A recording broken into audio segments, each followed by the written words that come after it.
Hanging profiles లో మీరు లోపల ఇంకా మోడల్స్ కూడా ఇలా ఉంటాయి అన్నమాట. మీకు ఏదైతే హెక్సాగోనల్ డిజైన్ చేసి అందులో మనం ఫ్లవర్ డిజైన్స్ చేసాము, వాటితో పాటు మీకు డిస్కో టైప్ లో లైటింగ్ అనేది ప్రొడ్యూస్ అవుతుంది. ఇలాంటి లైట్ చూస్ చేయొచ్చు. దీన్ని చేంజింగ్ స్ట్రిప్ అంటాం, అంటే మనకి ఒక సైడ్ నుంచి ఇంకో సైడ్ కి మూవ్ అవుతా ఉంటది, ఆ విధంగా చేసుకోవచ్చు. అలానే మీకు డ్రమ్ సిలిండర్స్ అనేది హ్యాంగింగ్ లైట్స్ లో ఉంటాయి. ఇలా మీరు రెక్టాంగిల్స్ ని డిజైన్స్ లో చేసుకోవచ్చు, అంటే 2x1 కానీ 1x2 ఫీట్ ఇలా మీరు హ్యాంగింగ్ డిజైన్స్ కూడా చూడవచ్చు. ఇవి రిసెప్షన్ టేబుల్ దగ్గర యూజ్ చేసుకోవచ్చు. అండ్ అలానే హానీకోమ్ డిజైన్స్ లో ఇలా ఉంటాయి. ఇవి వచ్చేసి మనకి కేఫ్ టైప్ లో మన రెస్టారెంట్స్ లో అలా హ్యాంగింగ్ టైప్ లో యూజ్ చేసుకోవచ్చు కాపర్ బల్బ్స్ తోని. ఇవి వచ్చేసి మనకి నియాన్ ఫ్లెక్సిబుల్ తోని డిజైన్ చేసుకోవచ్చు. అలానే మీకు curve shapes, half circles designs కానీ సర్కిల్ షేప్ డిజైన్స్ అనేది ఇలా ఇంకా చాలా ఉంటాయి డిజైన్స్. ఇవి మీకు పర్టికులర్. ఇప్పుడు జయశ్రీ మనకి స్మార్ట్ లైటింగ్ ప్రాజెక్ట్ సంబంధించిన గురించి చెప్తుంది. ఇది వచ్చేసి ఎనర్జీ సేవింగ్ సెన్సార్స్ అంటారు. అంటే మన పవర్ ఎక్కువ వేస్ట్ అవుతుంది కాబట్టి మనం ఏం చేస్తామంటే సెన్సార్స్ యూజ్ చేస్తాం.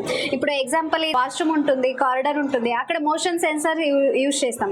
ఎప్పుడైతే మనిషి వస్తారో అప్పుడు ఆన్ అవుతుంది, ఎప్పుడైతే మనిషి లేదు ఆఫ్ అయిపోతుంది. అంటే అక్కడ ఎనర్జీ సేవ్ అవుతుంది. తర్వాత ఇది day light sensor. Day light sensor అంటే మనం అవుట్డోర్ లో యూజ్ చేస్తాం, స్ట్రీట్ లైట్, సైనేజ్ బోర్డ్స్ లో. ఇక్కడ ఎప్పుడైతే ఈవినింగ్ 6 అవుతుందో లైట్ ఆన్ అవుతుంది, ఇంకా అది ఆఫ్ అయిపోతుంది. తర్వాత ఇది వేవ్ సెన్సార్, కిచెన్ లో యూజ్ చేస్తారు. జనరల్ గా మనకి హ్యాండ్ ఉంటుంది కాబట్టి మనకి వేవ్ లాగా ఇలా ఈజీగా చేసుకోవచ్చు. తర్వాత ఇక్కడ బెడ్రూమ్స్ లో స్టడీ ల్యాంప్ ఉంటుంది, అక్కడ మనం ఇలా టచ్ ద్వారా ఆన్ చేసుకోవచ్చు. ఇది సెన్సార్ గురించి.